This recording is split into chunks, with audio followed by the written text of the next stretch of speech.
Hello and welcome to this very special edition of the Doctor Who Missing Episodes podcast. And today you join me in the executive lounge area of the top secret Missing Episodes bunker, as I'm about to welcome some very special guests.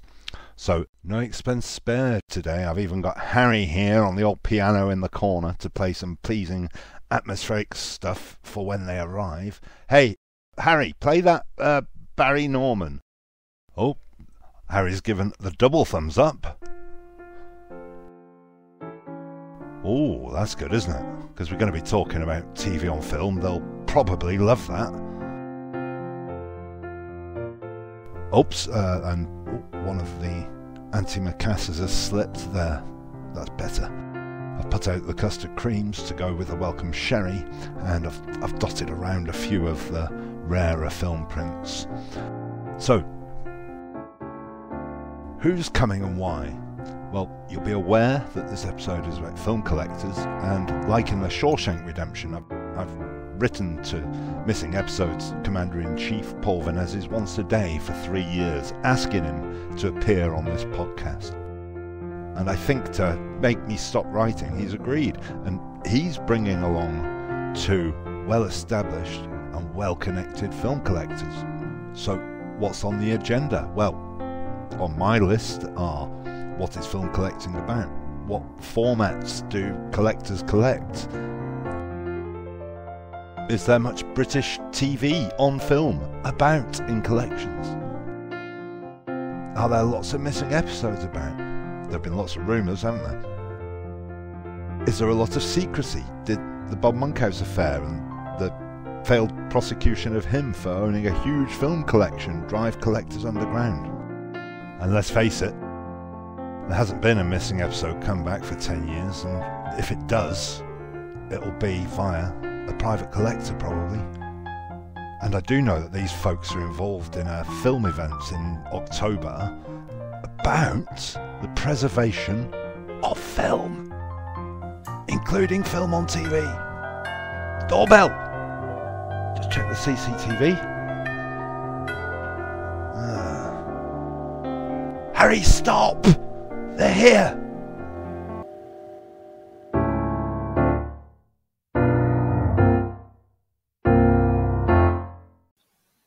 So I'm joined this afternoon by three film collectors. I will introduce them one at a time. Now, one of them you may have heard of. He is a TV and multimedia producer by day, and by night we lovingly refer to him as the Missing Episodes Commander-in-Chief, Paul Vanezis. Hello, Paul. Hi, Tim. Thanks for joining us. And we're also joined by two Johns. The first one, John Clancy, has a phenomenal YouTube channel called Movie Collector, and naturally, he's a film collector. Hello, John Clancy. Hello. And last but not least, we're joined by another John, a film collector by the name of John Franklin. Hello, John. Thank you for having me. John came up with the idea of a film event in October, which I'm sure we'll get into later on. So what we're going to do, I've just got a few areas of discussion and we'll just work through those, and then perhaps you can reveal as we go what you collect or what your involvement is in film collecting. So, you're all film collectors. Why do people collect film? What is the cause of the interest in particular? Well, for me, it's the love of cinema, and that was something that started when I was very young. And my father took me to see the original Batman film, I think in 1966, I think that was. But I don't remember that. But what I do remember was that my brother, who's 2 years older than me, my father got a Super 8 camera, which is a film camera. It's Super 8, 8mm wide, and it's got a film frame, a picture frame that's 6mm wide, as opposed to the original 8mm, which is 5mm wide and has a bigger sprocket, or a Super 8, a smaller sprocket, but a bigger frame area. So he got a cine camera to film us growing up, and I now have those films here. My father's got a bit old and decrepit, and I didn't trust him to look after them much longer. So anyway, I brought all those films home with me one time with his blessing and put film preservative on them, cleaned them all up, did whatever I could to preserve them, and they're still good to this day. But the first film he shot was of my mother, my brother and me, and my father actually. My mother did some filming that day in our local park near Southgate, which is Brookman's Park.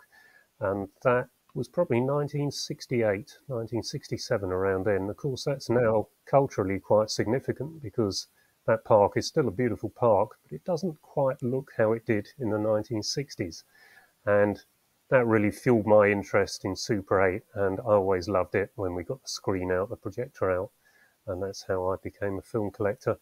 And my love of cinema grew, and I wanted to do cinema in the home.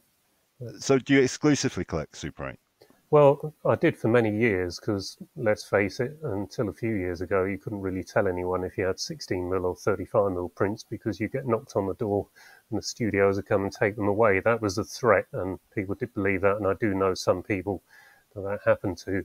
So even when I got into collecting a few 35mm and a few prints started showing up in the house, and every time we can't tell anyone we've got this, so it was almost a private thing. And there are people like us around the country, but it's only really in recent years we've been able to talk openly about what we've got, what we do, the home cinemas we got, and what we screen in them. We'll get into the privacy aspects later on. So Super 8, is everything has been commercially available then? Yes. Yeah, there are still some releases coming out today, some quite incredible releases from around the world. But yeah, it was the ability when Duran Films and Lone Wolf and a few others were out putting product sort of late 80s, early 90s, up until really the mid-90s when Super 8 was at its peak. And we talked today about how good Blu-ray is and 4K, but there were prints came out like The Fall of the Roman Empire, El Cid, Predator, Commando, some of the Disney films which Duran had a deal with Disney, and Disney were producing bespoke negatives for them. They messed up the first one, but that's a bit of a long story.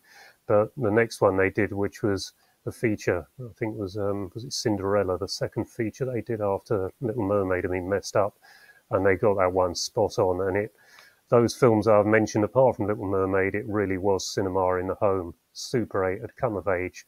It was stunning picture quality. Yes, you get neg dust on it. Not so much if it was a first run print. You damage them, you get scratches because it's tiny. But the ability to fill a 10-foot wide screen with multi-channel sound in your home, that was something that I'd only ever dreamed of when I was younger. And then here it was, and I had my own Empire Leicester Square at home.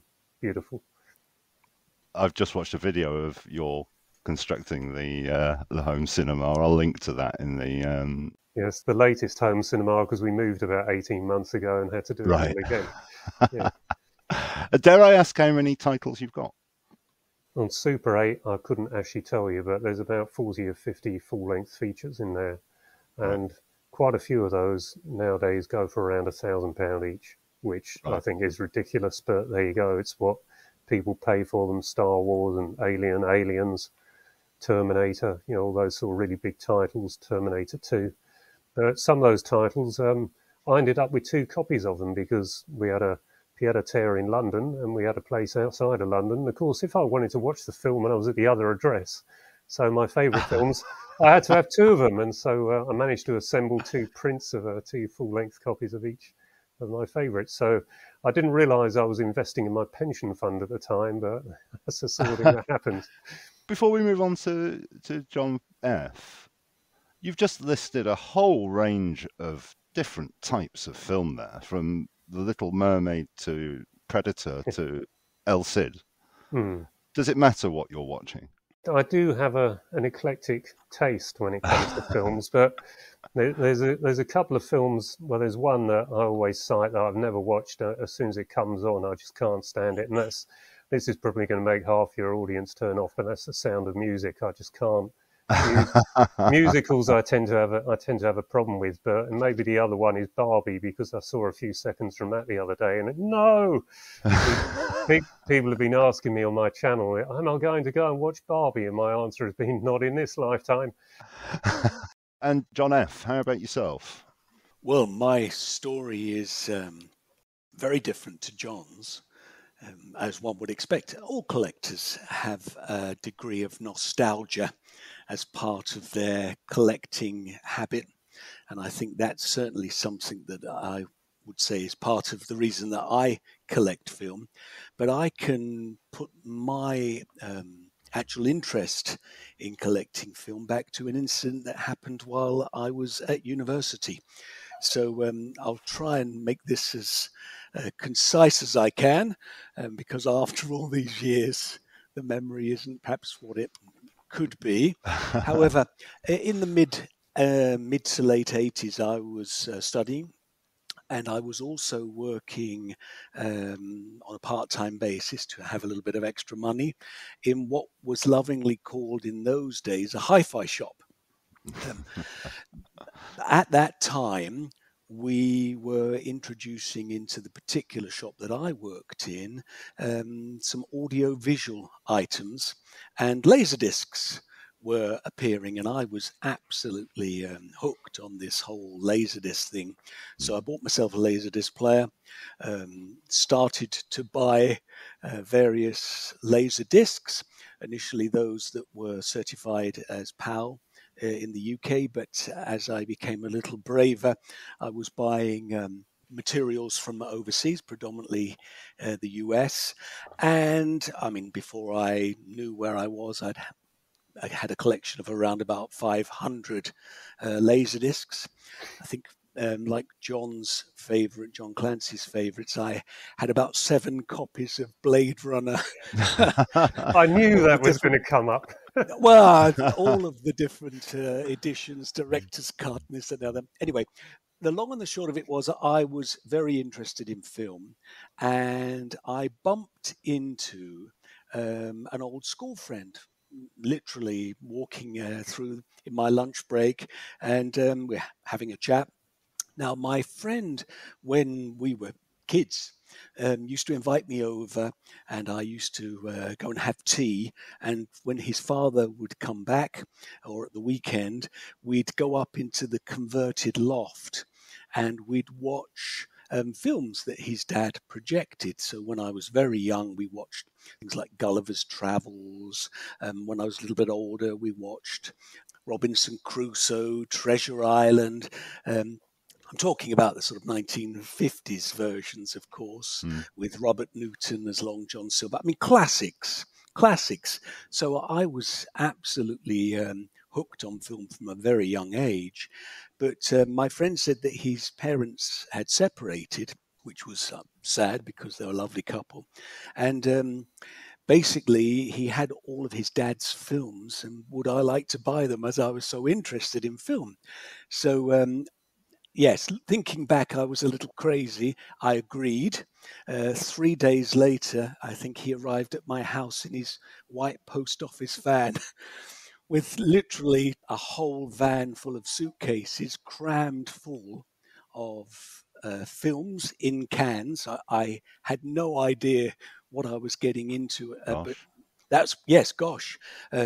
There were screens and bits of projector and boxes with lenses. I didn't actually have anywhere to store it all, so I ended up storing most of it at my grandparents' in one of the outhouses for a couple of years. And over a period of time, managed to wade through all the items that were there in this collection, all 16mm film. And the truth of the matter is I didn't really have any idea how to project it or what to do with it. So I managed to get one of the guys I worked with at the hi-fi shop to come over. And between the pair of us, we got the projector to work, managed to get, I never forget it, we managed to get an old black and white Robert Mitchum film called The Big Steal up on the screen. And I was hooked on film from that moment on. So that's really the genesis for my interest in actual film on reels. And I've stayed with it ever since. You started with Laserdisc. Are you still into Laserdisc predominantly, or has it moved to film? No.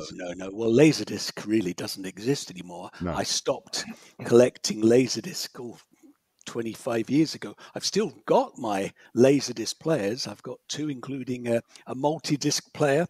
I haven't got them out of the box for 25 years.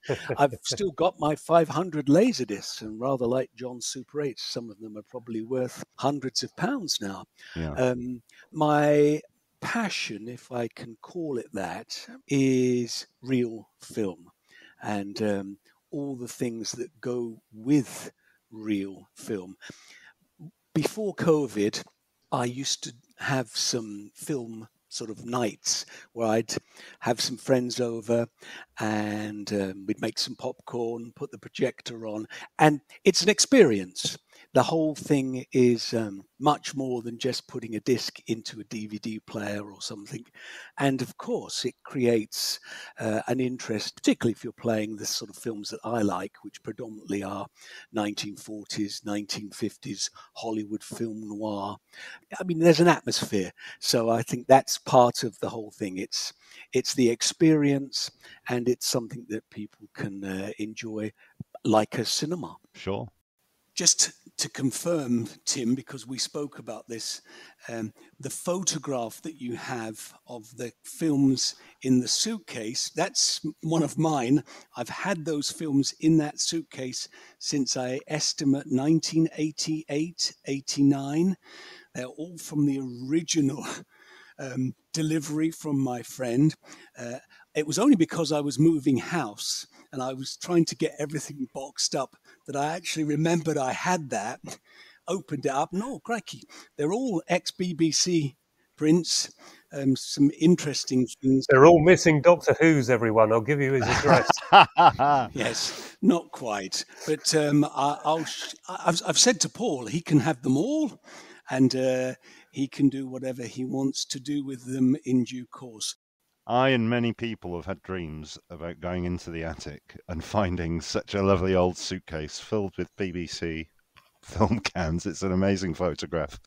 Paul, I know you've got a collection of TV film recordings, but in your dealings with collectors, is this a familiar story? Is this always a thing carried over from younger days? I will say, though, that both Johns, because we can all see each other, are relative whippersnappers compared to what I have in mind as a typical film collector. Well, it's been really fascinating listening to two of you talking about your backgrounds and where you came from. And I think actually, John Clancy, your background's very similar to mine. My father had in fact, I've still got the camera, a Standard 8 camera. Even before he had a camera, he persuaded a friend of his who did have a camera to go to the local park with him and my mother and my elder sister, who was only a baby, to get on film her first visit to a park. And we still have that film, and it's really well shot. And the guy obviously had a bit of money because he had a zoom lens. Was it Kodachrome, Paul? Everything was Kodak. Yeah. You know, they were just 100-foot reels, which they were 16mm reels, which you turned over, and then you sent it off. And as long as you hadn't exposed one side of the film more than once, which did happen, yep, Kodak would process it for you. It was all part of the purchase price. So when you paid for the film in the first place, you're paying for the processing as well.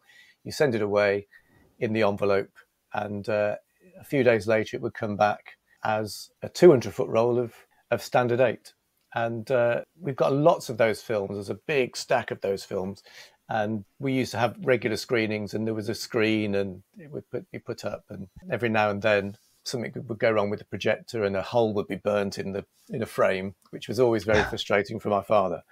So I got used to the idea of a film show being put on. But I think going back to your original question about film collectors, when I first started getting interested in trying to track down programs on film, and we thought the obvious place was to be with film collectors, there used to be various film dealers who would rent out films, and they did advertise their services. And there was one guy up in Dronfield, I think, in Sheffield, and myself and Dave Polfreman went to a guy called Paul Smart that Dave Polfreman knew.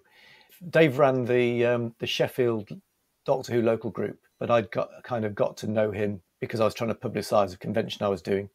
And we got fascinated by the idea of trying to track down lost TV shows.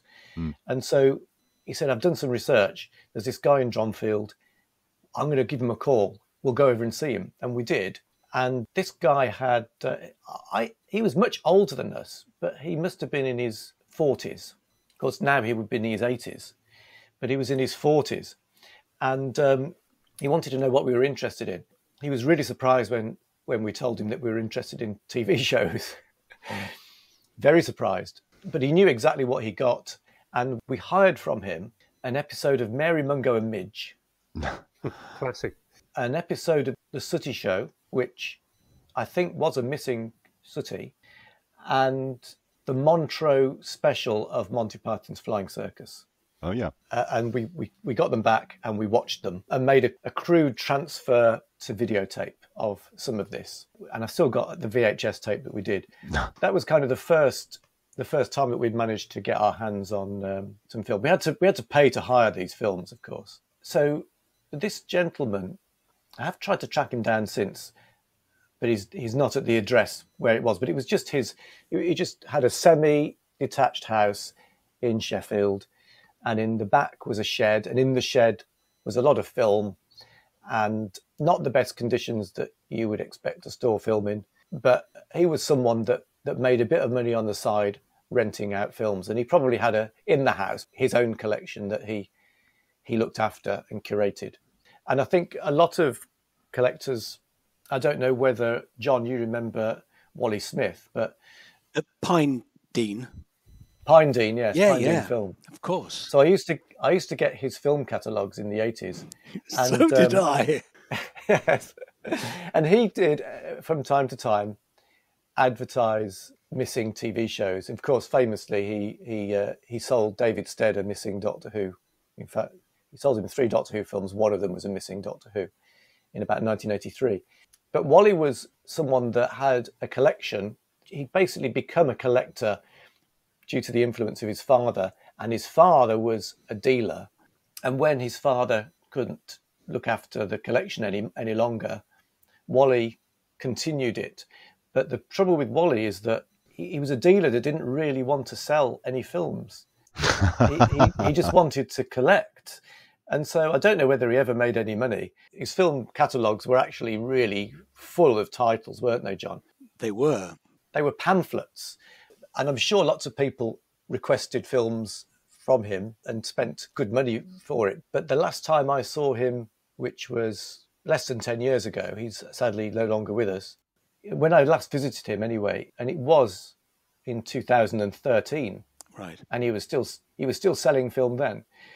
His house was floor to ceiling with film.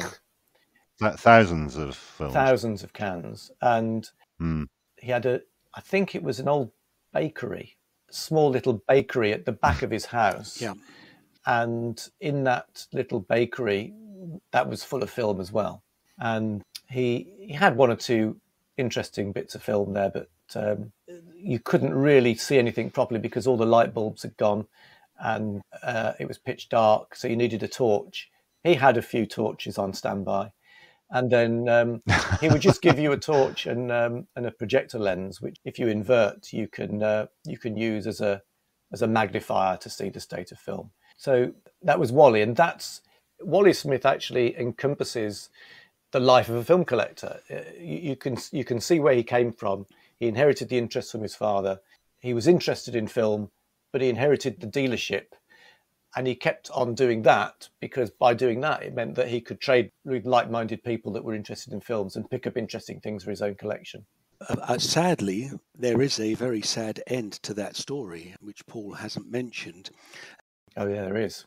So Wally passed away. All of his films were moved out of the property into the outhouse. And I think it was about 2019, it caught fire. So there was, I think I'm trying to remember now because it's a few years ago, but there were certainly more than 3,000 reels all went up.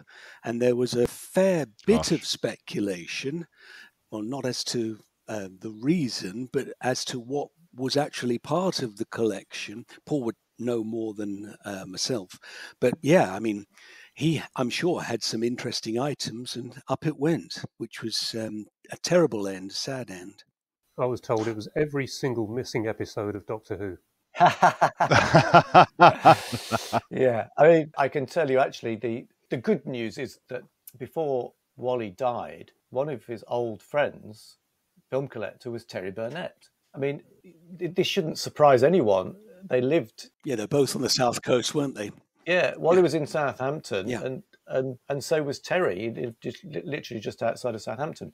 And they were both collectors, so it shouldn't surprise anybody that they knew each other, and they knew each other really well. And so Terry, when basically Wally needed help to work out what was going on with the collection, and I think this was before he died, Terry and one of Wally's other friends went over and went through everything. And I think they kind of put the things that weren't actually that important, I think, into the bakery at the back of the house. But still, you know, no one wants to see film A go up in smoke or B end up in a skip. And unfortunately, that is the fate of many collections. It's awful, really. Well, actually, John F. and I have been watching several times a documentary called Splice Here, A Projected Odyssey, a documentary film made by Rob Murphy in Australia, who travelled the world telling the story of how film was replaced by digital video.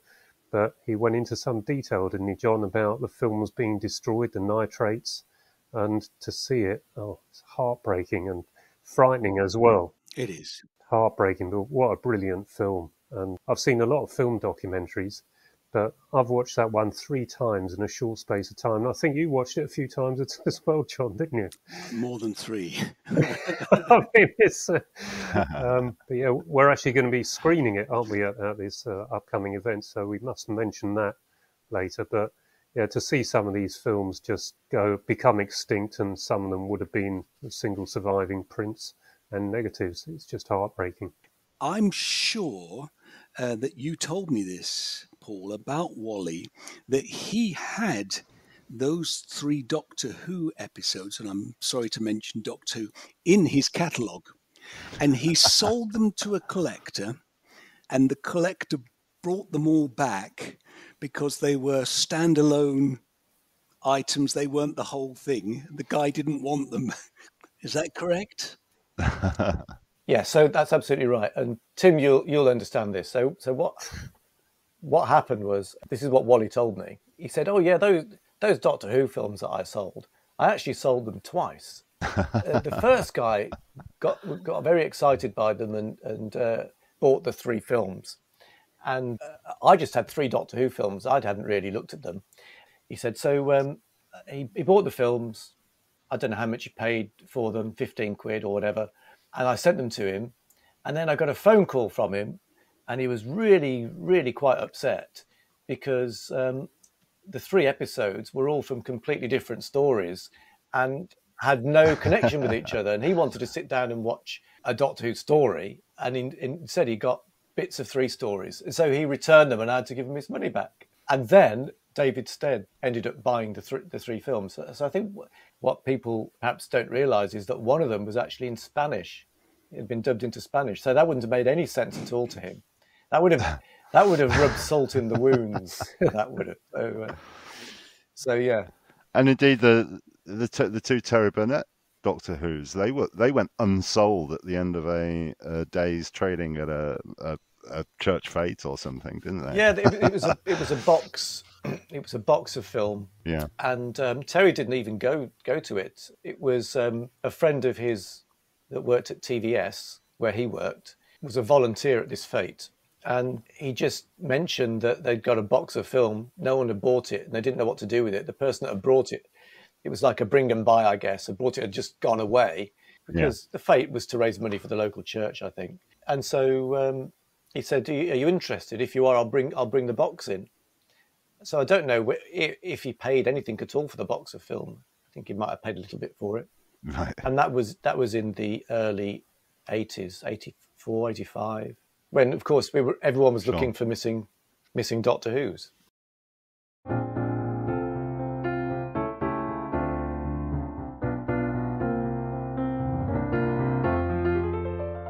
so many things have been touched on here that I want to go into. So many different areas. So I think the first thing to say is, I just wonder, it sounded like Wally was a bit of I use this word advisedly, hoarder, in that he'd just take everything he could get. But then we've got John Franklin, whose predominant interest is film noir on 16mm, and we've got John Clancy, whose predominant interest is Super 8. So do people collect thematically generally, or do they hoover up everything they can get? Well, I think, first of all, most collectors are obsessive hoarders by nature.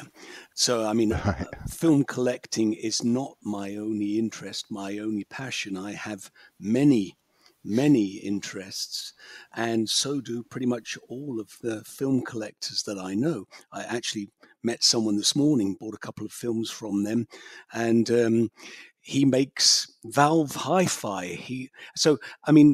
Most film collectors have many interests, and film collecting is one of those. They are obsessive hoarders, so it's not unusual when you visit a film collector to find they've got piles of LPs, piles of 78s, memorabilia in every room. So that's just the nature of collectors.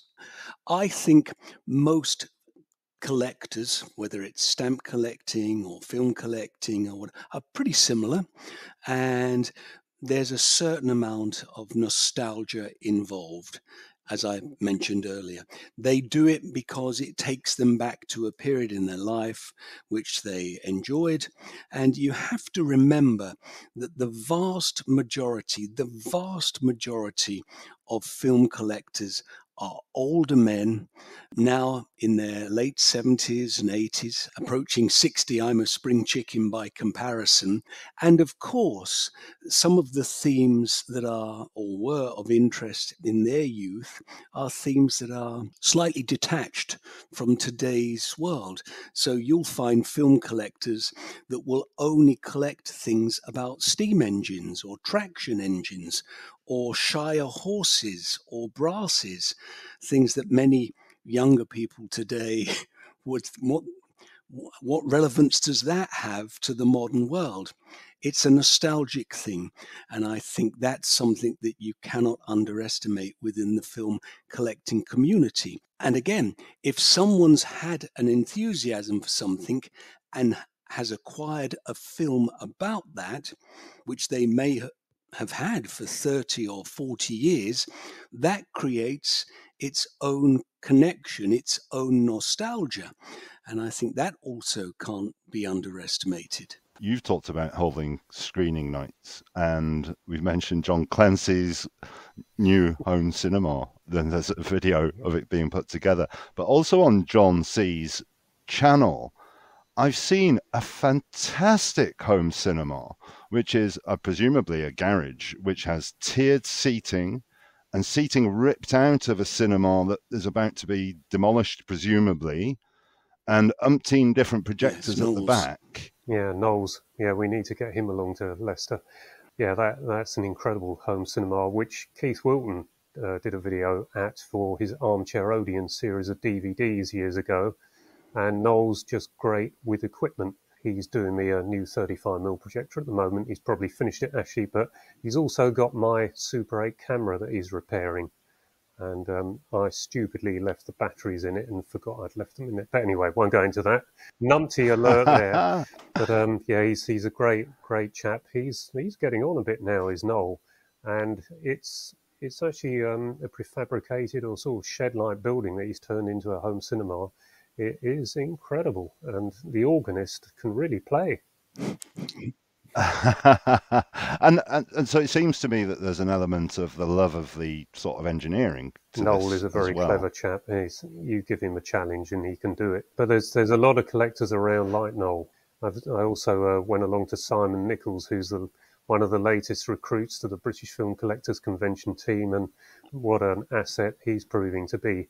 But Simon is actually a professional projectionist, and he was one of those Super 8 collectors who was educated on the perils, really, of collecting 35mm, but it was a damn sight cheaper than collecting Super 8, and you could get the latest features, best possible quality in the home. And so Simon got into that, and for years he couldn't tell anyone what he did.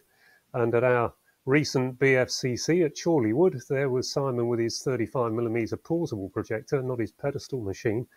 And I think he was amazed at the response that got, that everyone wanted to look at his machine and talk to him about it, and was so appreciative of the shows he put on 35mm. Quite a story there, but what a brilliant home cinema he's got too.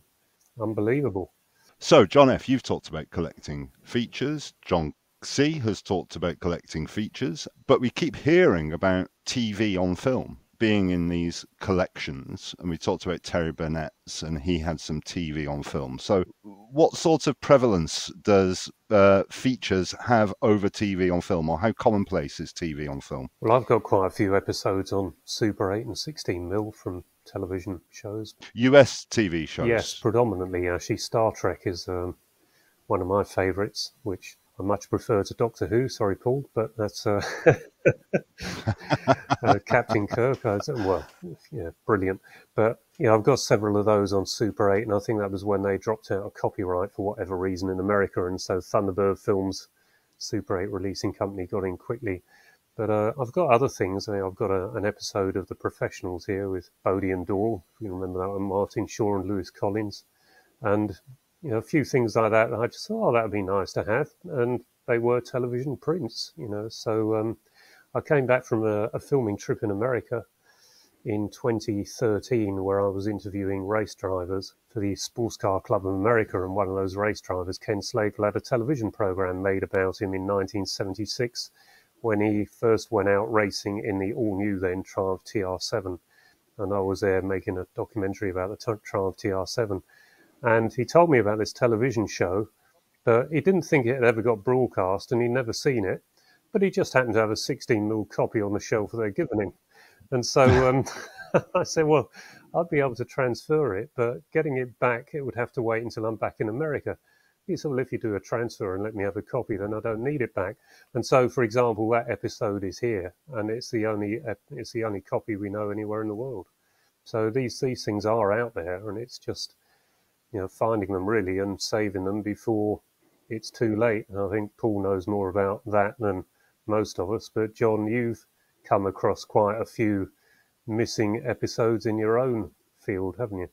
Well, the question really goes back to television and how much interest television is to film collectors. Is that correct? Yeah. Yeah. So, I have and do know a lot of film collectors. Only 2 of the film collectors I've ever met are only interested in television on film.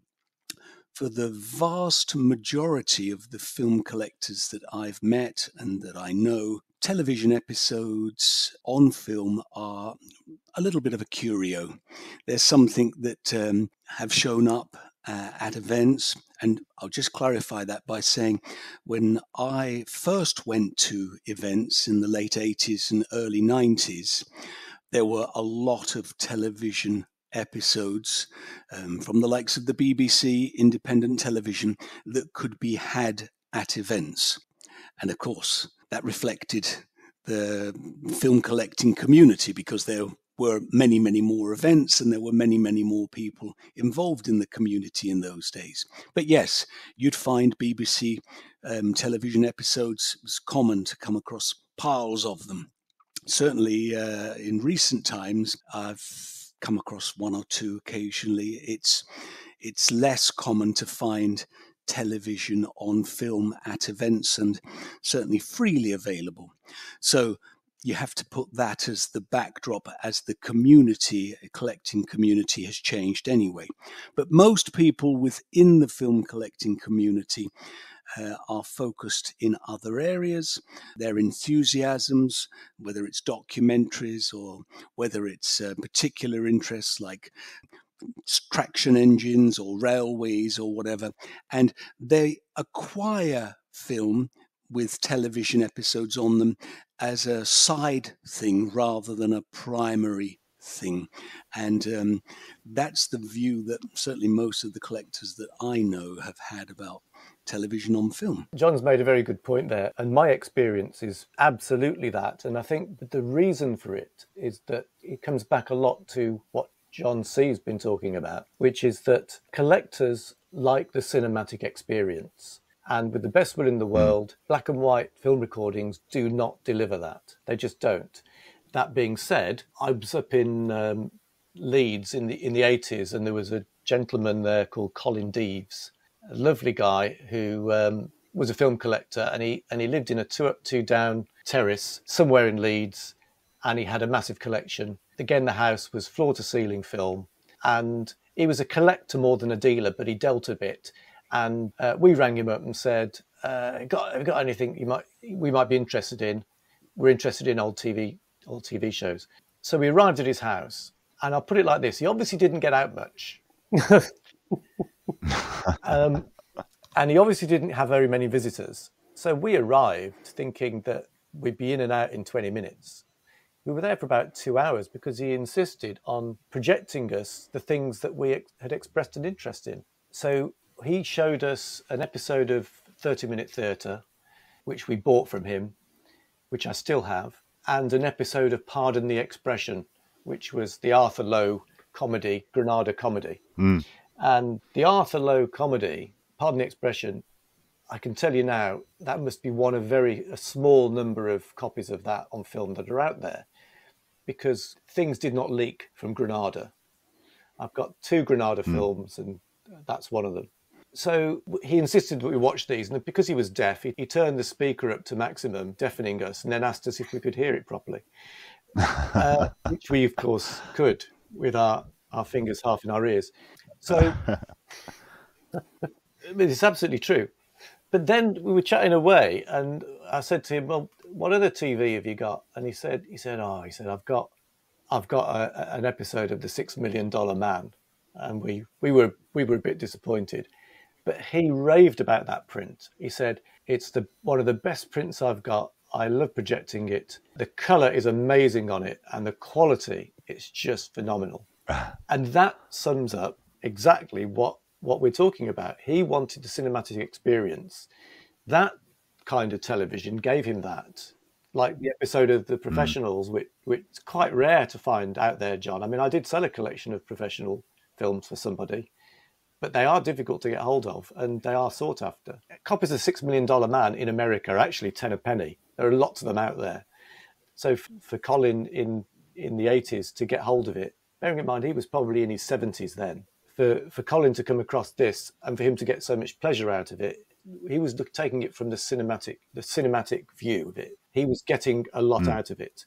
And lots of collectors, if they've got an episode of Pardon the Expression and they've got a nice colour feature, I mean, let's say, for example, they've got a really good print of The Wizard of Oz, they're going to watch their episode of Pardon the Expression, which is a half-hour self-contained black and white comedy. They're going to watch that as a little preamble before they put on the main feature, which is what we're really interested in, The Wizard of Oz in colour. Fabulous. So that's what it's about. It's for those kind of collectors, once they've seen that comedy, they don't particularly want to see it again. They'll sell that on. Their prize copy of The Wizard of Oz, that's staying in their collection. That's not going anywhere. So that's what it's about. And that's why collectors often don't really know what they've got. Those kind of things aren't important to them. They're interested in, like John is, he could probably name all 500 copies of the Laserdiscs he's got, the titles. He'll know them all. Well, I know 7 of them. They're called Blade Runner. I'm coming around his house because there's a few of those I haven't got myself. Ironically, when Paul Scoons went round to his film collector friend to watch The Missing Doctor Who, he was made to sat through a 90-minute feature that they had no interest in whatsoever to be able to get to the line. Well, I was just going to try and clarify how the people that I know within the film collecting community tend to view films.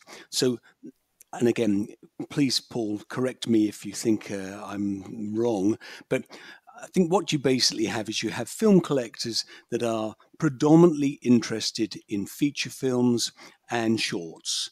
That's the vast majority of collectors from my experience. And that, of course, can be on different gauges, whether it's 16mm, 35mm, Super 8, features and shorts. You then have a very small number of people, so I only knew 2, who are interested in television on film. And finally, what you have, and this is really very interesting, is homemade films, homemade cinema, whether it's professionally homemade. It sounds rather strange, but people obviously have done it in a professional way, or whether it's literally filming someone at the park on their first outing. And what's of great interest is the last category is certainly more culturally relevant for archives, because it will often take in the trip to the Spam Factory that Sam went on in 1962, that of course the Spam Factory is no longer there, and those recollections for a regional archive mean that it's absolutely a must-have. The trip to the potteries to see where the porcelain was made. All these things are the things that you'll find being sought out by archives far more than film features and film shorts, and far more than television, although of course with people like Paul and other people who are interested in old television episodes, that has its own particular sphere of interest. Sure. I think another thing that's talked about, or has been talked about in the Doctor Who community about film collectors, and I know of a couple, and indeed Terry Burnett was one, are former TV employees. Yeah. And presumably that's a different category of collector. What Terry was interested in, I don't think he's unusual in this, but he started out as an engineer that used to repair things. And so he was really interested in the technical side. He was turned on by the technicalities of radio and television.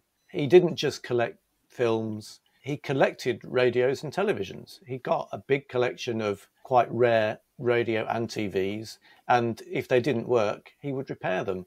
And he was so old school that he knew how to repair them, and also he knew where to get the parts. So he was a fascinating guy, and his collection, very kind of similar in some ways to my interests as well, in that he liked technical films about radio and television production, of which there were all sorts from all over the world.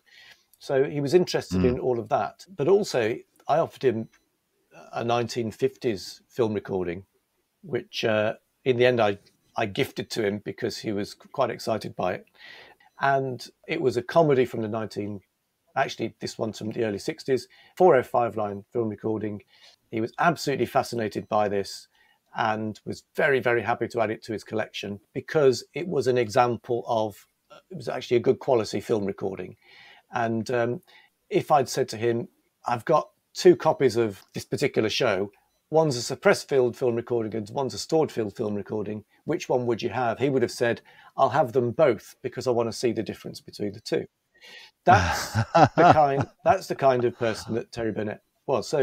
So Terry was interested in the technical side, and his collection reflected that. A lot of his films were films about, like colour promotional films as well, shorts and TV shows about television and radio production. So that was his interest, and it was interesting. The hobby, projecting films, in his later year or 2 of his life, he decided he was going to start collecting 35mm and had a 35mm projector because he liked the technicalities of it. And suddenly, the last time we went to see him when we were doing some filming with him, he said, I've got to project you something. And there was some issue which meant he couldn't project us any 35mm. And then when we tried to project him 16, there was an issue with the gate and the tension arm on one of the projectors. And he really felt that even though he'd promised us he was going to project something, he couldn't do it because if he did, he thought he might damage his film. So sadly, I never got to see a film projected by Terry. But But yeah, that's what he was interested in. And I think that this reflects quite well what John's been saying, that, you know, collectors, they have their peculiar interests in certain areas, peculiar to outsiders who don't understand what it is, but not peculiar to us, because we have all got these very similar interests. They're not the same interests. We're interested in different things. Actually, it's interesting, though, you know, say about peculiarities. You show someone a projection booth in a cinema today that is just video projection, and no one's got any interest at all. You show them a film projector, and they'll be in there all day. Yes, it's true. So having said all those things about film collectors not really being interested in television on film, I should say that from all of the recent conversations I've had with film collectors, I've been amazed just how much television they're all telling me they have on film as part of their collection. So that's something that, well, maybe down the line we'll be able to talk about a little more. Oh, gosh.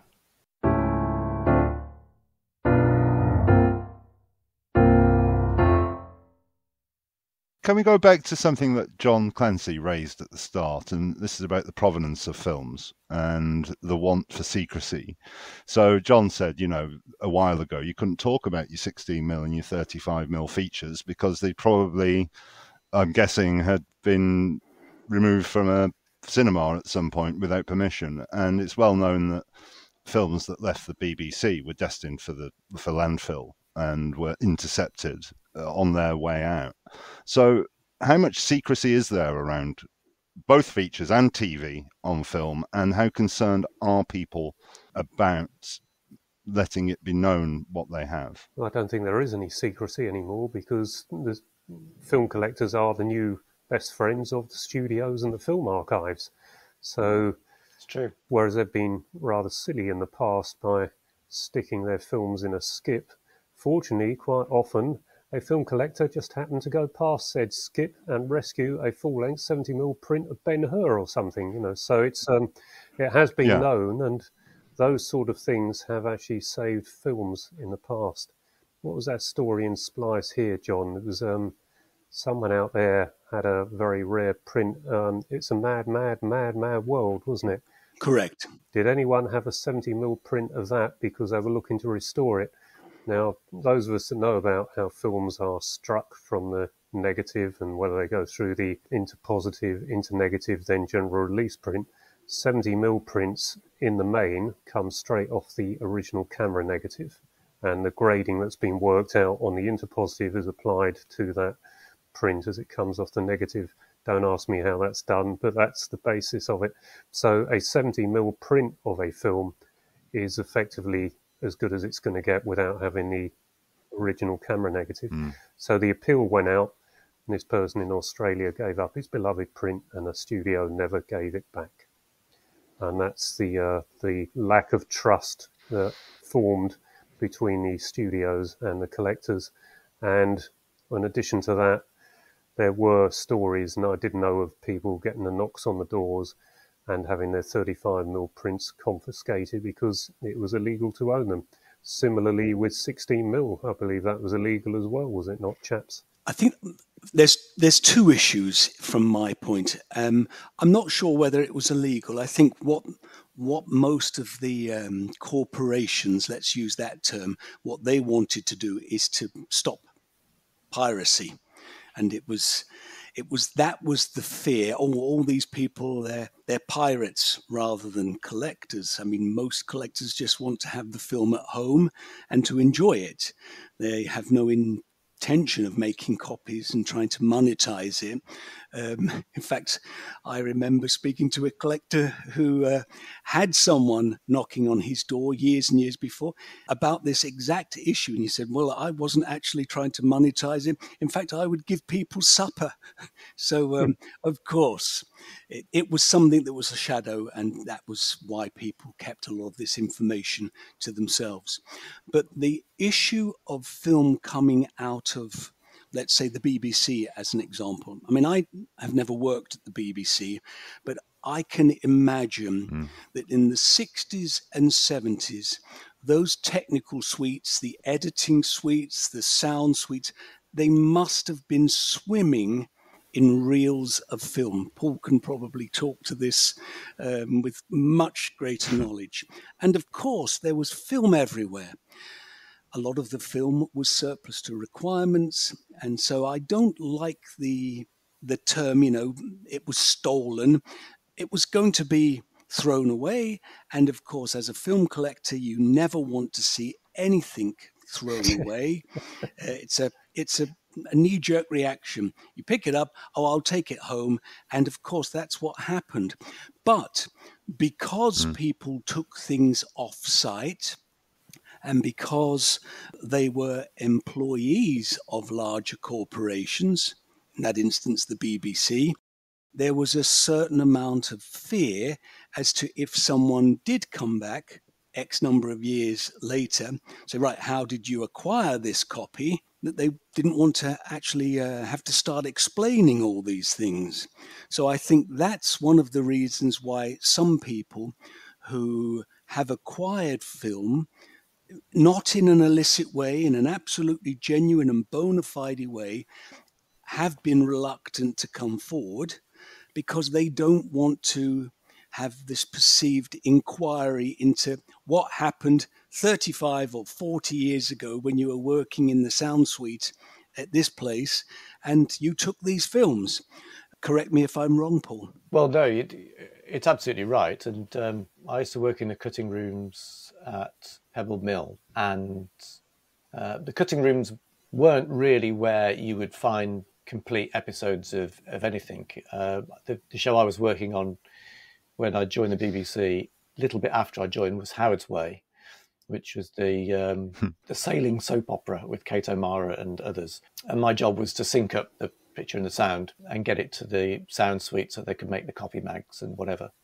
And there wasn't really an opportunity to take anything meaningful away there. There was nothing there that anybody would be interested in. Of course, someone's going to prove me wrong about that. They'll turn up with a cutting copy of something important one day. But I did speak to a guy that used to work, not for very long, but at the end of the 70s, used to work in the Film Dispatch at Villiers House. And they used to get material in from overseas, and then also had to dispatch stuff to overseas television stations, foreign stations that had either bought or wanted to get film on approval. He was so concerned about what was being thrown away that he used to send anything that he had been told to destroy to Sue Malden. And I've not spoken about him before.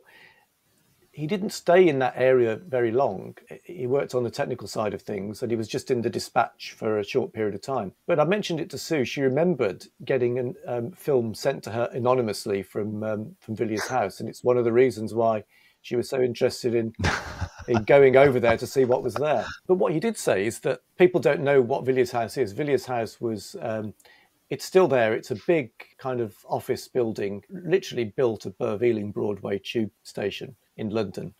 And lots of people that worked at Ealing Studios would know Villiers House and would go back and forth between Villiers House and Ealing. And of course, they all lived in the area. Lots of the film guys still live in the area. What he told me is that they would put stuff into the skips. So there'd be a skip at the back of the loading bay of Villiers House. And this wasn't, although it was kind of on private land, it wasn't hidden from the public. And there was a footpath very near to this. And anybody who was walking by would look in there, and people every now and then would take things out of the skip. It was mostly film that was in there.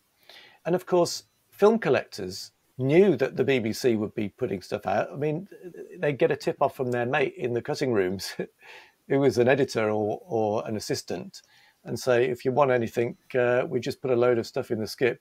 And so they would go along and take a couple of things out. And I think, they would take what they could carry, and you can't really carry easily a big stack of film, in your hands in one go. So if you're on foot, you might take a couple of cans, and if you had a car, you might turn up after 6 o'clock when everyone had started to go home, and you might fill your boot.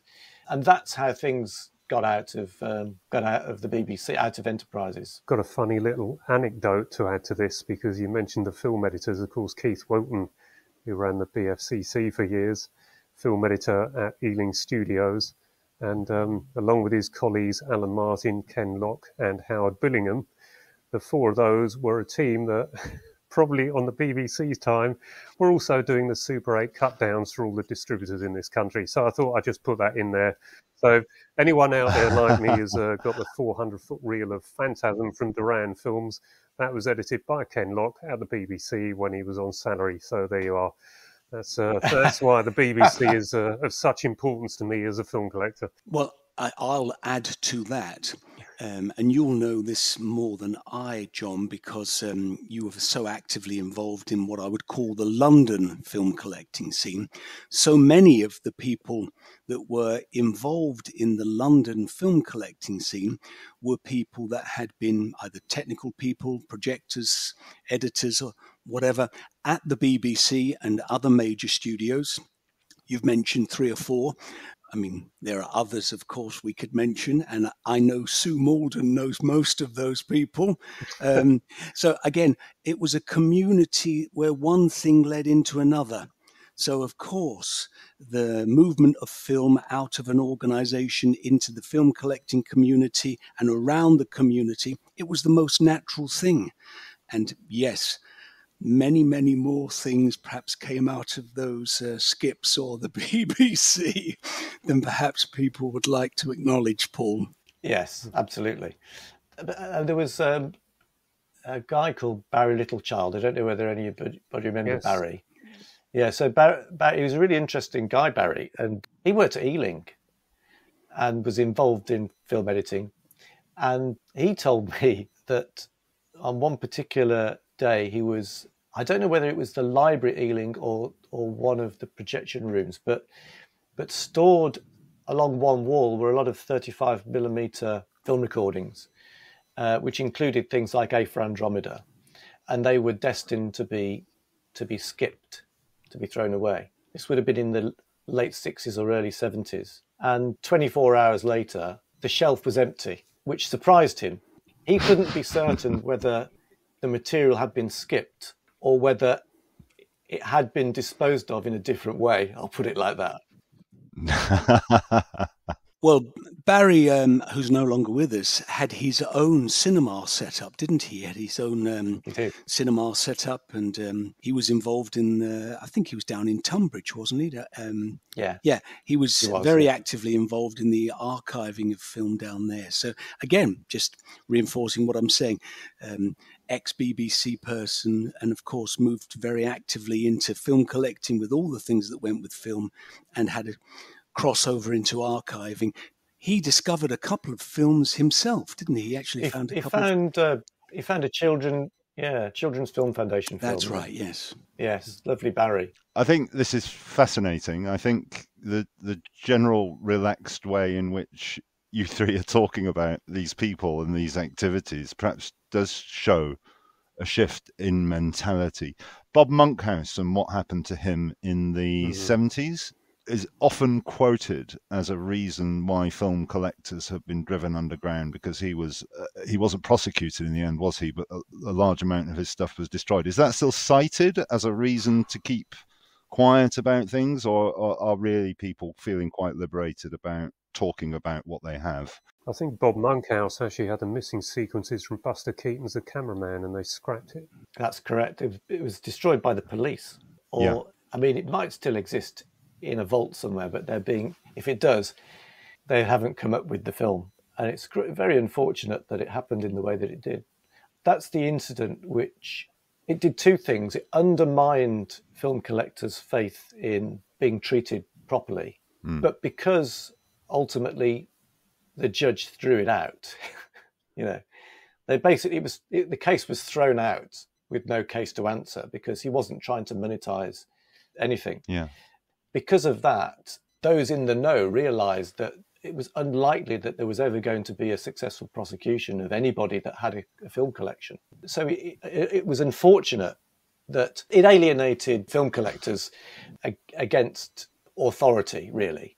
It reinforced their view. The authorities were kind of out to get them, whilst at the same time, because of the outcome, it meant that they were very, very unlikely to be prosecuted or chased after, because it was never, because the precedent was set with Bon Monkhouse, it was never likely to go anywhere. So the whole thing was a very unfortunate, but I think necessary incident. Sure. Yeah. But John C., you say there's a thawing in this sort of conservative attitude towards talking about what Well, I think you have, perhaps. John F. and I can actually confirm that has happened now because of what we're working on and what is coming up at the end of October. Sure. And the film archives and everyone involved in wanting to preserve film is going to get together in Leicester. And that's what John came up with. That was his idea. And he telephoned me after the BFCC and said, "Now, John, I've had this idea I've been mulling over, but what happened at Chorleywood with all those collectors coming in early in the morning, it's made me think that we ought to do something to get collectors in touch with the archives." And that was what the idea was. And he said, "Would you have any objection to me trying to set this up?" You'd never look a gift horse in the mouth is the expression, isn't it? But that's... or is the Pope Catholic, was probably my answer. But that was the idea that Keith Wilton and I, if we'd have, might not have worked 20 odd years ago, but we'd been looking for something because film collecting needed something to bring it to a new audience and to keep it going and thriving into the future, and we couldn't find it. We tried various avenues and nothing was working. So let's move towards that then. You keep mentioning the BFCC. You've mentioned Chorleywood, which I've seen a fantastic video of on your channel, John. So can we talk about the state of collecting in the UK at the moment? How many collectors there are, the age of the collectors, and what's happening to film collections in the last few years? How do I say this without making every listener to this podcast have a seizure?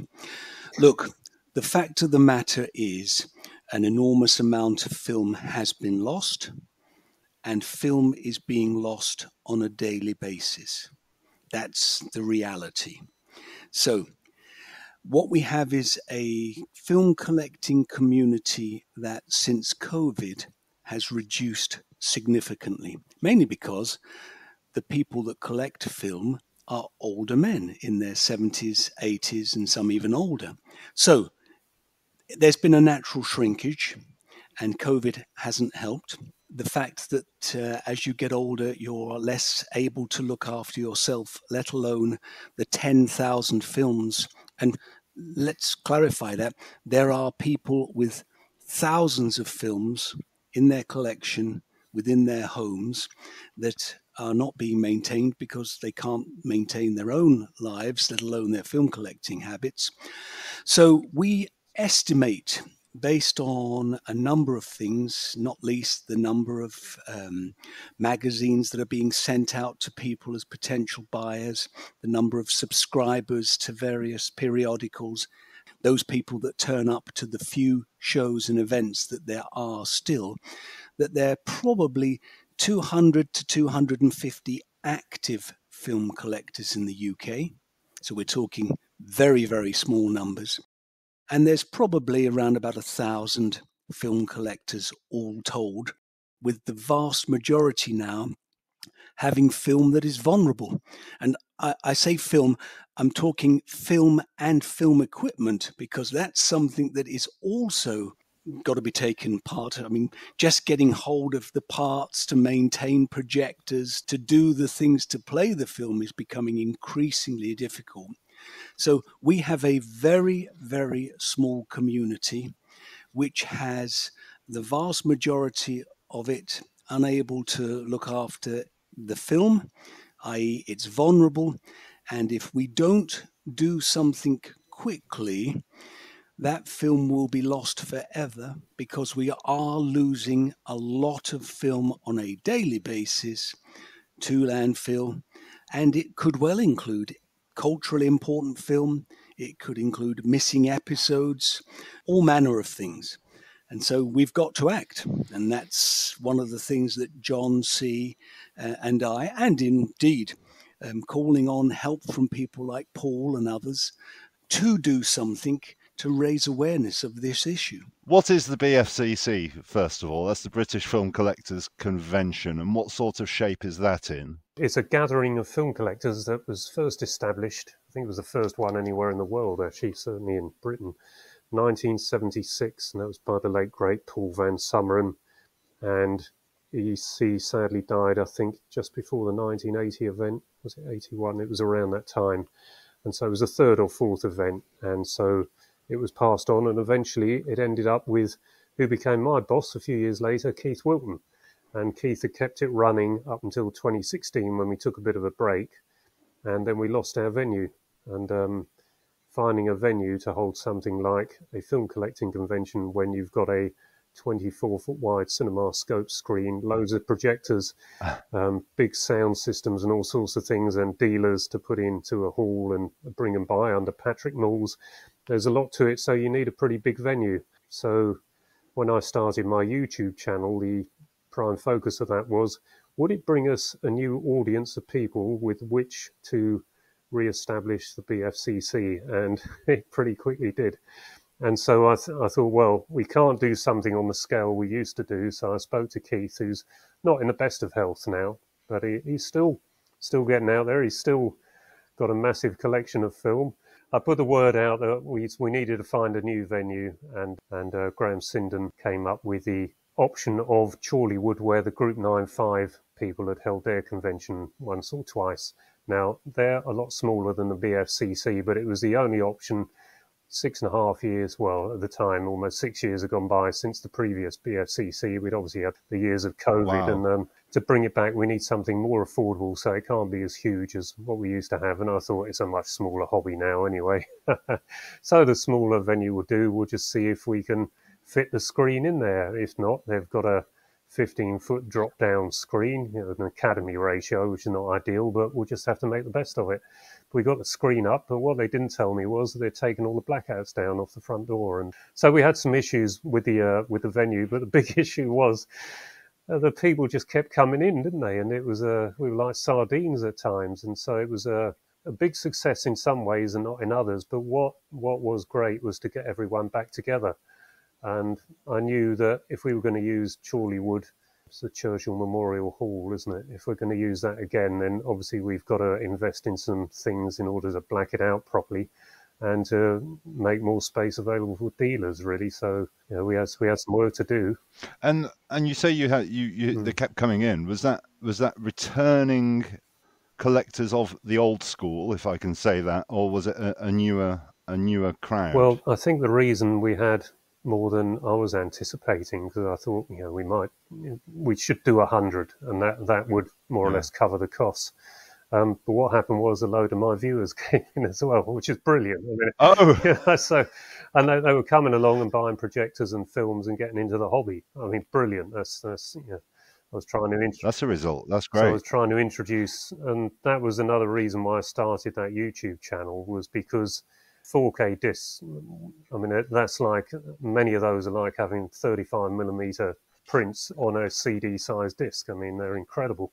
I mean, Blu-ray is very good, but some of these 4Ks, particularly Blade Runner, John, that will have to be your next purchase, I think.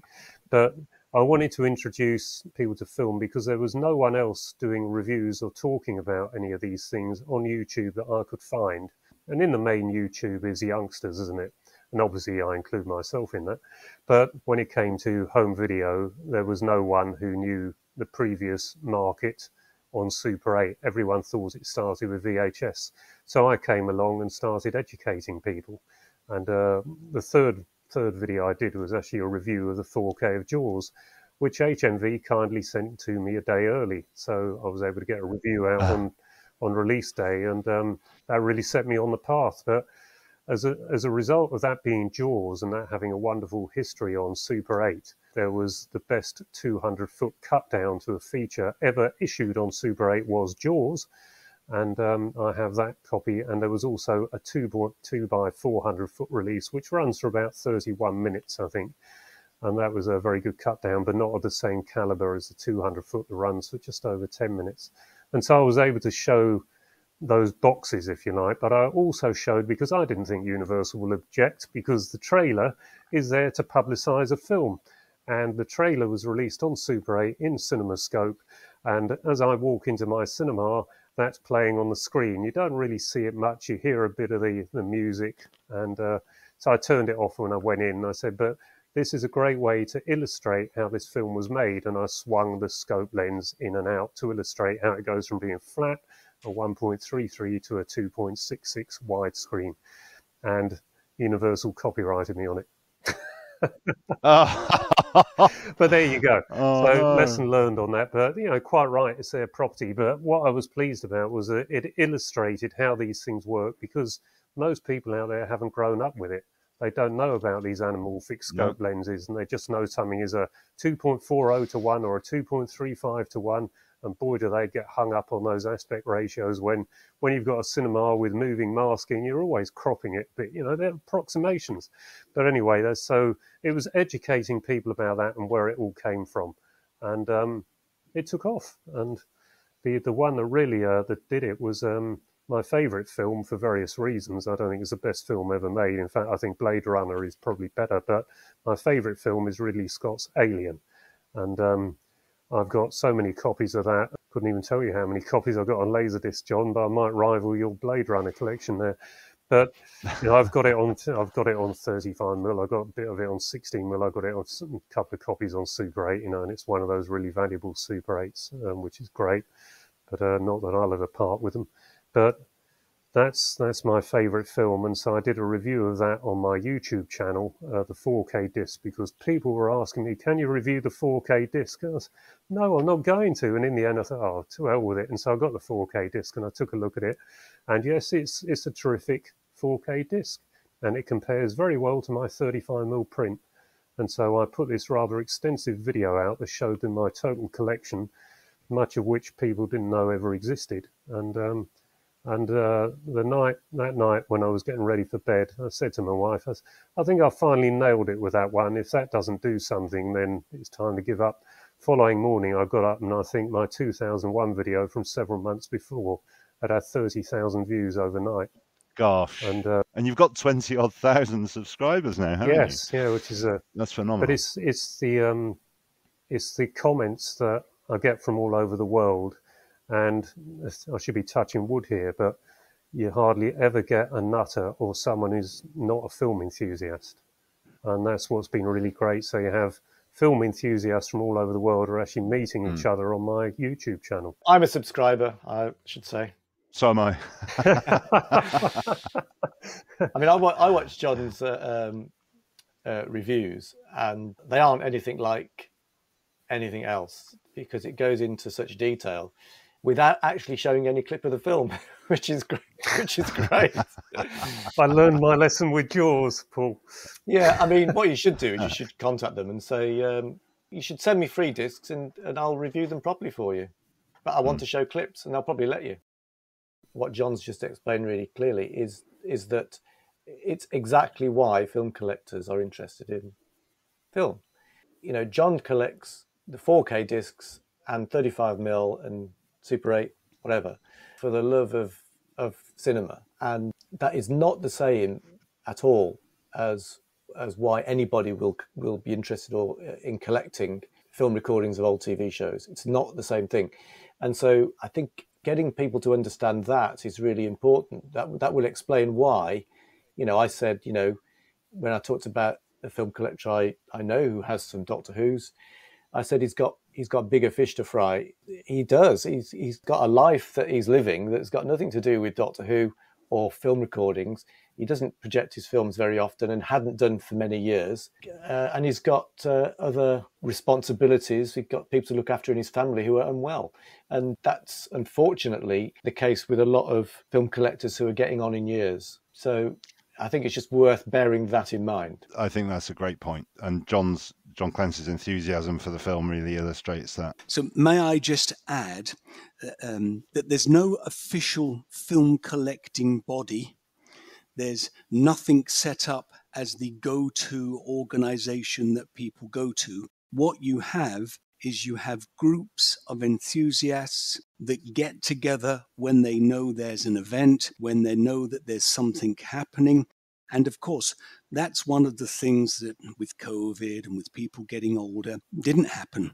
So of course, one of the great things about the Chorleywood event is people were just able to come along and talk and chat about film collecting.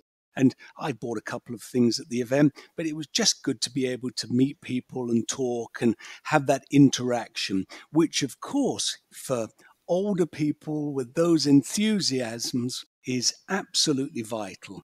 So that has to be considered an integral part of the community, and that's what it is.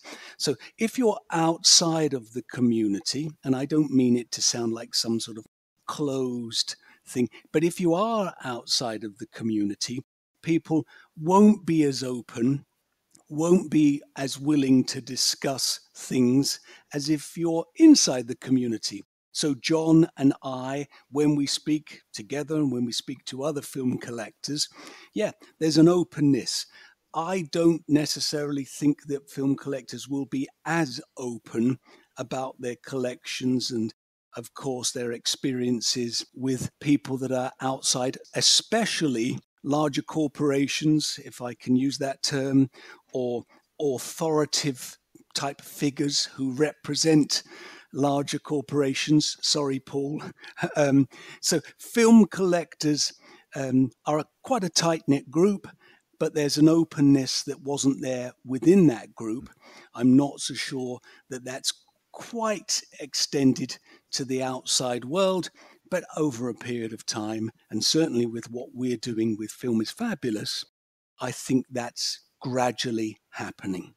Before we get on to Film is Fabulous in October, one of the reasons I wanted to do this podcast is there is an attitude that is often expressed in Doctor Who fandom that there are film collectors who are hoarding specific prints because of their innate value and their own interest in them, and that is being done to the detriment of Doctor Who fans. So could I just ask each of you in turn, does any of that ring any truth? Not at all. Absolute rubbish. And if there is a collector who's sitting on a Doctor Who copy and he's keeping it from everyone, it's because he doesn't know what he's got and he doesn't realise the importance of it. I'd second that. I think there's two things. Firstly, collectors are returning things to the various, certainly regional archives and the National Archives on a regular basis. Paul will verify this. If it wasn't for collectors, so many things wouldn't have been returned and are being returned. The sad truth is, the way that collections are often formed and the way people have their enthusiasms, they don't really understand what some of the items that they actually have are. That's also true with John and the example he gave of the 16mm film. So I think you have to put those two things into context. Collectors often don't necessarily know the value of the things they have, and when they do find out about it, they return it all the time. Paul, what's your experience of the Doctor Who hoarder, if any? So I obviously agree with the two Johns, and my experience is completely the opposite of the Doctor Who fans' prevailing view. Although I don't think it's the common view. I think it's the view of a minority of people, as inevitably, who are perhaps just a little bit too interested in conspiracy theories. You know, exactly the same thing happened when Phil Morris was trying to track down his films and then found some, and a little rumour gets out and it gets blown out of all proportion, and it gets exaggerated, and because you don't say something or you do say something but you say the wrong thing, the fans get all kind of hot under the collar and things are being kept from people. And I don't think that's the case, really. The truth is that collectors have got no knowledge really they collect films, they don't collect television programmes, and they've got no real knowledge of the world of Doctor Who or any other cult television interest. They're not interested in that. And so the few things that they might have in their collections are just the few things that they might have in their collections. They're not anything special to them, and they're not things that they're directly interested in. And Terry Burnett is a really good example. That describes Terry exactly. And what did he do when he found out that he had something important? Well, we can all see it now. So I think that, vilifying film collectors are the heroes of the situation that we're now in. They're the ones that, if there is anything else out there, if we take the initiative, as John is with Film is Fabulous, and bring collectors make them aware of the value of their collections and make people like the BFI more interested in collectors, then I think we'll all benefit from that. And it's not just, missing TV shows. I mean, there may be no Doctor Who that will come from collectors. That's doubtful, but there may be. But what I think the positives of this are going to be lost films or some lost TV shows being returned to archives and more importantly, being made available so that people can see them. And I think there are certain obstacles to that once something has been found. One is the rights issue with television programs. That is a big obstacle in getting things seen. It's one of the reasons why people are so disappointed that network distributing went under. Something that absolutely could have been avoided. But also, organisations like the BFI kind of do need to get their act together when it comes to making access to content that there's in their own archive available to people as well. There are cost issues to that, but a big organisation like the Library of Congress in America does it so much better. And I just do wonder why obstacles are being put in the way of distributors over here. So perhaps something that the BFI may not like me saying, but it's absolutely true.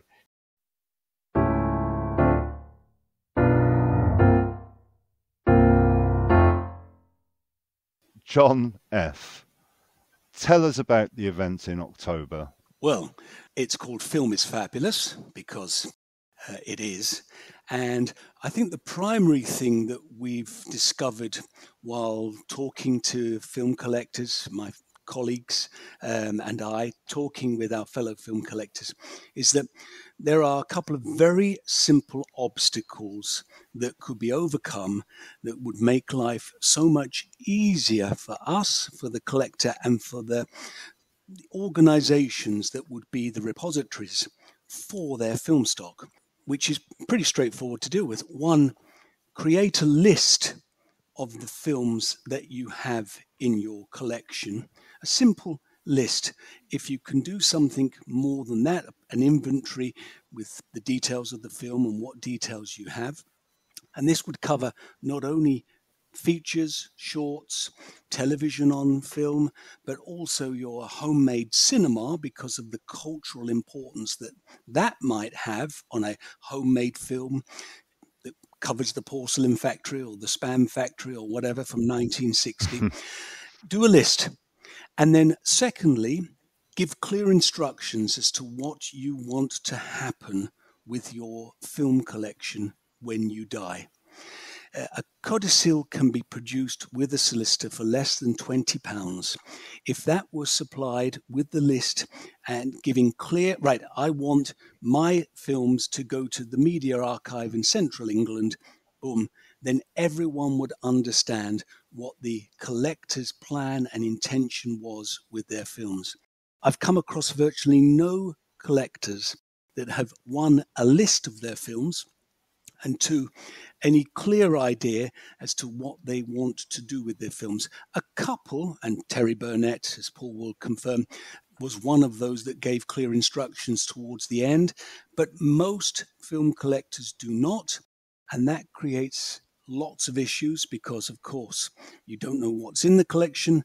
The family, the beneficiaries of their estate don't really know what to do with the items, and the confusion means that very often their films get thrown into the skip, which is exactly what we want to avoid. Very often when someone sadly passes away, you have to clear their property. PDQ. Well, of course. And I've been faced with, and Paul's accompanied me, I've been faced with visiting collectors' homes, talking with their families, trying to ascertain what is the best and the right course.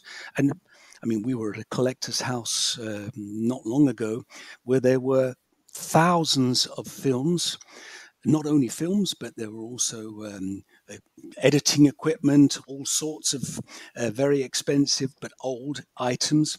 And because of the issue that the collector had left the beneficiaries and the executor of their estates in, not having clear directions, a lot of that film couldn't be saved because of the time issues that we had to try and clear it out. Heartbreaking. Sure.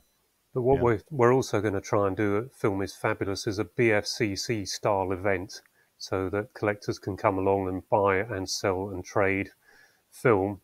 And we're also going to have the film archives there. We're going to have panel discussions and hopefully some big names from the industry. So I think that's worth adding. But also, John, is it the right time to say that we're going to be making one or two announcements for things that might not be known to still exist at this Film is Fabulous? Well, yes, there's no question that we'll be announcing a number of, let's call it, finds that reside amongst the film collecting community that have been volunteered through the conversations that have been occurring. It would be premature to go into all of those because of some of the issues that Paul's covered. But an example is a collector with whom we were discussing their collection volunteered that they had a nitrate film print, 35mm, of a 1919 film by Selznick. It's the only one in the world. And of course, its value is, well, you can't place a value on it. So we are going to be doing everything we can to find the right repository for that, probably the Library of Congress in the US, and that's going to be one of many items that we'll be announcing. We may not be showing them, but we'll be announcing a number, and I think that's very exciting. And you mentioned the panel discussions. Paul will be taking part in that, Paul? I shall, yeah. And we've got a fantastic lineup covering issues to do with archiving, covering television on film, and of course the issue of film on film. We hope to be live streaming those discussions to a number of platforms. So if you can't get along to the event and you're interested in some of the things that we're doing, then you'll be able to get onto various platforms and to see what's going on with Film is Fabulous. And we're also going to try and do what might be the biggest Super 8 projection enlargement in the world so far at Screen 1 at the Phoenix, because we don't actually know how wide that screen is. What would you estimate, John, about 35 feet? I would say at least that, yes. It's going to be, there's no question, the largest Super 8 projected scope in probably Great Britain, if not the world. And I've just got to make sure my souped-up Super 8 Elmo GS1200 with an HTI lamp in it, which was developed for endoscopy, so it's ideally suited to punching straight down a tiny 6mm gate. We have projected it 24 feet wide before, obviously, on our CinemaScope screen that we use, but we're going to be going, well, overall it'd be about double the size, wouldn't it? Yes. So we're very fortunate with Film is Fabulous, and we're being supported by a number of organisations. I should make mention of De Montfort University and their Cinema and Television History Institute, who have been amazing in the support that they've given us. And they are the repository of quite a lot of paperwork, the Hammer Film Archive, and of course they have come across and handle a lot of celluloid. The celluloid is actually passed on by them to various archives. The one that I'm dealing with, because it's covering the centre of England, the Midlands where I'm based, is MACE. That's the Media Archive for Central England. People there are fantastic. Director Claire Watson, should mention her name. And of course, the chairperson at MACE is the lovely Sue Malden. The actual event itself will take place at the end of October. It will be held in Leicester. I won't go into all the details now because they're just being finalised, but we will provide you, Tim, with the final details. So if you think that there is some merit in sharing that amongst all the people that follow you, then please feel free to do that. And it will be a cracking event for people who are interested in film and film collecting. So I do need to ask, because this is called, firstly, Doctor Who, and secondly, a missing episodes podcast, and many people will be interested in missing TV in any way, shape or form, will there be announcements of missing TV? And dare I ask, will there be an announcement of a Doctor Who missing episode? Well, on your final point, I don't think there'll be an announcement of missing Doctor Who. Anyone that knows about me and Doctor Who, I always say that I only believe the evidence of my own eyes, and I have not seen any missing Doctor Who that could potentially turn up at this event yet. But there's still time. But there is time between now and the event. So yes, it would be lovely to make an announcement of missing Doctor Who. I don't think it's going to happen, but that doesn't mean to say that there might not be an announcement of other missing television. Again, I can't say anything now about anything because I haven't seen anything new that might be coming. But we have had discussions with collectors who have suggested some titles that may be of interest to people that have an interest in lost television, yes. But again, I haven't seen anything. So if they were to come forward between now and the event, then we might have something to announce. But that's exciting. That's as much as I can say. I don't think Doctor Who's going to be in the mix, unfortunately. But okay. As I keep trying to say to people, it's not all about Doctor Who. There's much more interesting things out there, and we've got lots of Doctor Who's. I'm not saying we don't want to find more Doctor Who. I would love to find more Doctor Who, but equally, I would like to find lots of other shows. And don't forget that in 1989, I visited a dusty basement which stank of vinegar, and the sweat was pouring off me, and I was absolutely drenched when I left there because it was in Cyprus in the middle of summer, July in Cyprus. In that basement room, I found 12 lost episodes of Z-Cars, including the first episode, along with a whole load of other missing shows. And I think there were over 200 missing programs eventually came back. So those are the kind of things that I would love to find, those 60s dramas that have been lost for 40 or 50 years, nearly 60 years. And, anything like that would be great for me. And if Doctor Who is in the mix, lovely, but, don't hold your breath. Well, anything, personally speaking, I think as a Doctor Who fan, I'm so obsessed over the missing episodes, I feel I know them inside out. And I would love to see some more Z-Cars, or some Softly Softly, or some Public Eye, or some Callan, or numerous other things. Yes.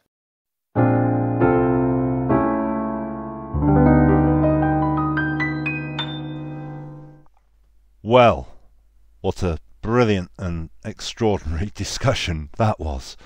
I don't really know where to begin, but I do want to add about Film is Fabulous that it is an event for film collectors. It's an event to promote film. It's an event to promote an awareness within film collecting circles that collectors should consider how their films are going to be looked after in the future. And the venue has a capacity, and it's really important for the event that as many film collectors can attend as possible. And as John said, any Doctor Who fans who have enjoyed the podcast and are interested in what may or may not be said or announced at the event will be able to follow via live streams, and I, for one, will be absolutely certain to keep everybody posted with updates and any news that may occur. I also think I want to do a reaction video, because I think that conversation has redrawn the map of what we understand as Doctor Who fans in general about film collectors.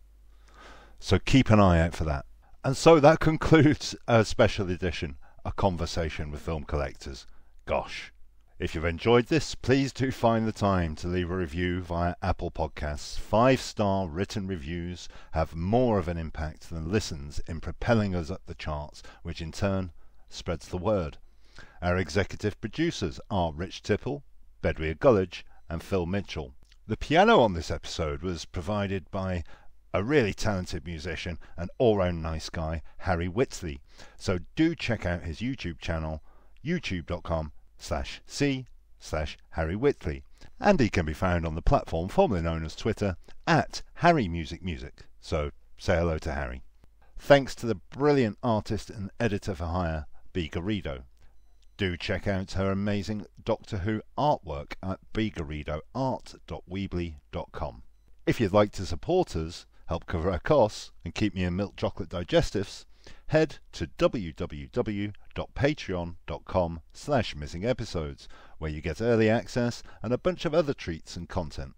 Speaking of which, thanks to all of our patrons, your support means so much, but especially Andy Kitching, Anthony Carroll, Anthony Weiner, Chris Phone, David Matthewman, Dean Poole, Dietz Easterwood, Gary Gillett, Harry Townsend, Jack Sharp, Jess Jerkovic, Jim Trenowden, Jonathan Molyneux, Matthew, Paul Cook, Ray Badrick, Sarah Irving, Simon Exton, Simon Whitehead, Sinead Morse, Stephen Moffat, and Tim Arding. If Patreon isn't for you, you can make a one-off tip at ko-fi.com/missingeps. And you can check out our YouTube channel. Keep an eye on that for a discussion about this episode. We have a Facebook page, and I'm on the platform formerly known as Twitter, at Doctor Who Podcasters, and that's with a DR. Come and say hello. Finally, John, and Paul, thank you so much. That was amazing. And thanks to Paul for making this happen. All that is left is to say goodbye. Goodbye. Bye. Bye, Johns. Bye, Tim.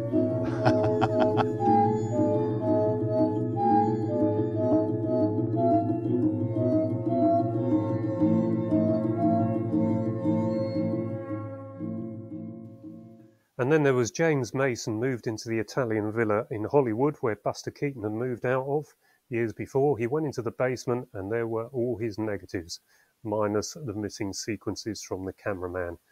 And that was how we still have all the Buster Keaton films today. Is there anything else that anyone wants to say? I want to say to John Clancy that I love Star Trek. I like it as much as Doctor Who. Yeah. But there are no missing episodes of Star Trek, you see. There are 97... That's because I've got them all. Yeah, exactly. So, They've even got Star the Trek's cage, great. haven't they? Goodness. The cage is brilliant. Yeah.